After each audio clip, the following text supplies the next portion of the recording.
I'm up just after 6 and work away until about now, 8:30. But honestly, this is what I like. Slogging away, cracking on, doing something productive. Filming myself this morning, I realized I look a terrible mess, but this is me when I get out of bed. Basically, I haven't done my hair or anything. I'm just so intent on getting up as early as possible so that I can get out there. I grab a mug of coffee and then I get out there and I start working in the garden, and I do as much as I possibly can before the children wake up, because then I have to deal with them. So this is me au naturel. And that's what you get, not made up. But that's not the main thing, right? It's not about me. It's about the house and the garden. The next thing I have to tackle is the border here. My brothers always mow, but not nearly far enough, because they're scared of mowing over some of my mother's planted plants, the ones that are there through intent and not just by chance, i.e. self-seeded. The bed is nice, it's looking nice, but this border is terrible. It ruins the whole thing. So I'm going to have to get out there either with the wire cutter or with the lawnmower if I can get it to start. And that's been rather the trouble this year. Well, almost every year. Well, that's fantastic. We just went to Lizio to get my son's haircut and the car stopped, so we're being schlepped away now. This is exciting, children. They haven't realized yet. Call me stupid, but I didn't know you were allowed to stay in the car when you get pulled away like this. This is fun. Ooh, very wobbly. Ooh.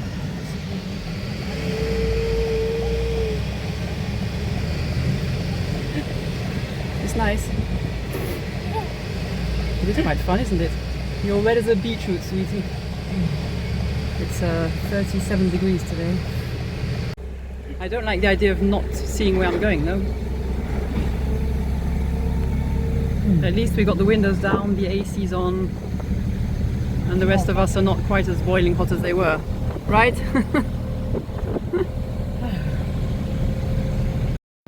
The stupid thing is, the insurance company that covers this car, I was on the telephone with them for half an hour before they found out, or finally communicated to me, that as we are less than 50 kilometers from home, they are not covering this case. Thank you very much. I'll not say their name, but it starts with an M and there are 5 letters to it. It's very windy here. Lizio used to be a very pretty town before it was bombarded in the Second World War, of course, and now half it's old and half it's modern, and all this up on the hill is very modern. But you've got a few useful places like the Toyota garage. My favorite shop, Decathlon, and our saviours, Toyota, who hopefully are going to fix the car ASAP, because we need it as from tomorrow. And now they're tipping us back off. Well, the trailer schlepped us away. Good people, saving us from this awful heat wave. Well, that was embarrassing. Turns out it was all my fault. Before taking my son to the hairdresser, we filled up the car and I chose the wrong one. So Toyota told us it's going to cost me about 2,000 euros, or maybe upwards of, whatever, depending what they're going to have to change. But just goes to show, this is the first time that's happened to me, and I hope the last. And it just goes to show that expectation bias really does exist. And I heard that term for the first time on a YouTube channel called Mentor Pilot, run by a really nice guy called Peter Hornfeld, who is a pilot. And in his channel he explains a lot how expectation biases can result in crashes or more minor problems. Of course, in the case of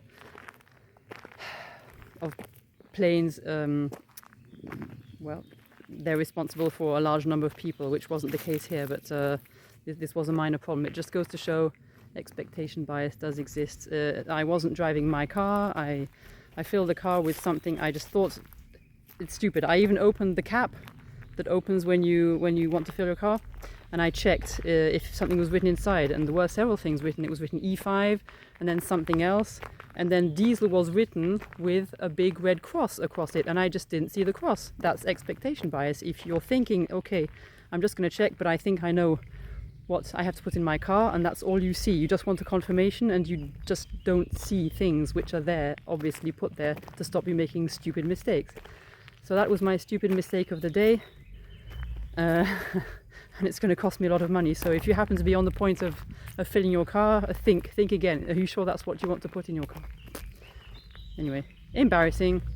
And Toyota told us that that was the 4th case they'd had that day. And I, as a joke, I said, I bet it was only women. And she said, no, there was one man as well who'd filled his car with the wrong thing.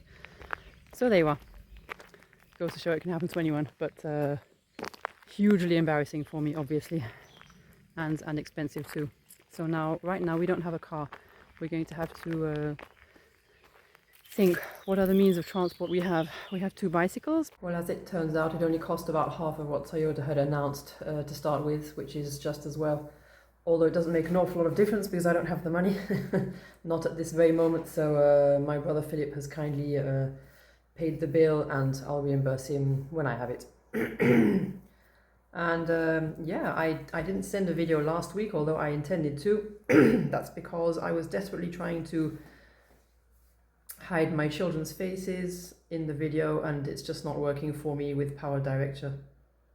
So I wrote to them several times. They can't figure out the problem, so you just see my children's faces. It's not what I wanted, but that's okay. It's just between us and anyone else who happens to be watching the video.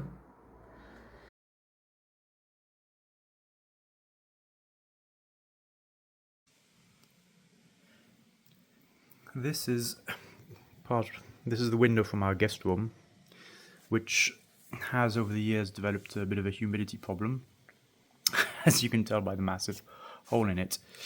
This has been freshly painted.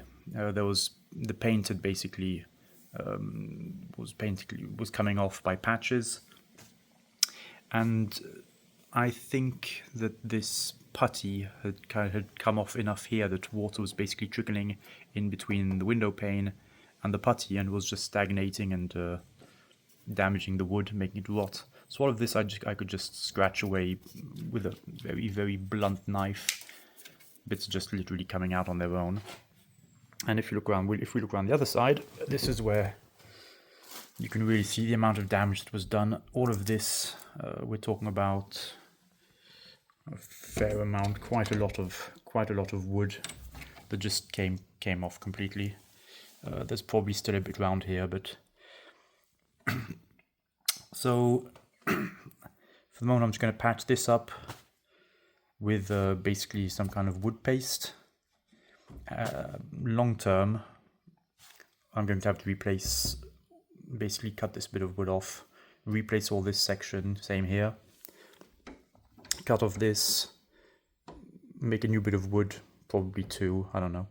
But yeah, remake this whole section because it's completely dead. The other side of the window also has wood here that's too soft. This will also just come straight off, so this is damaged.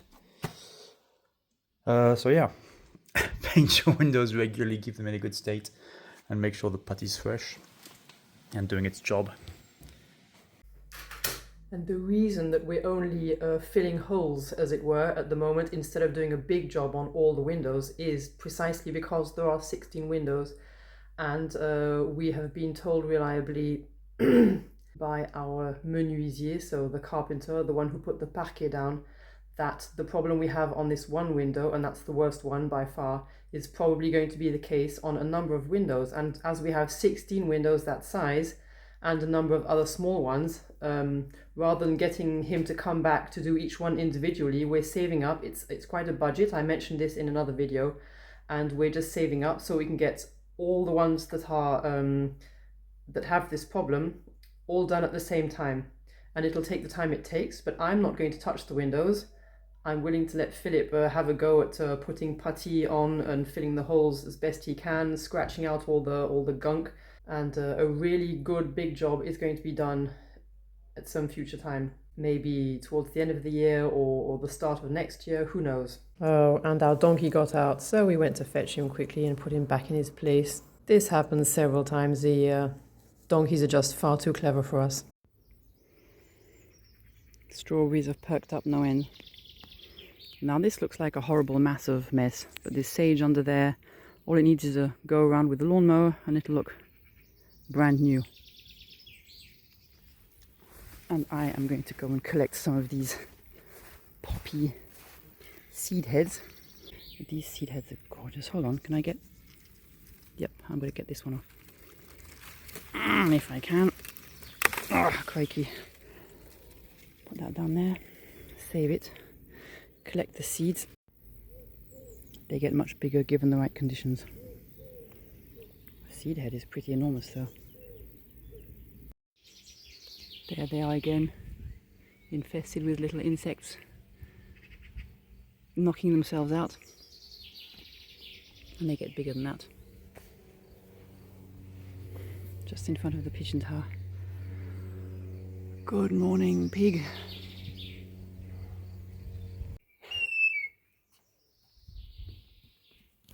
Let's go.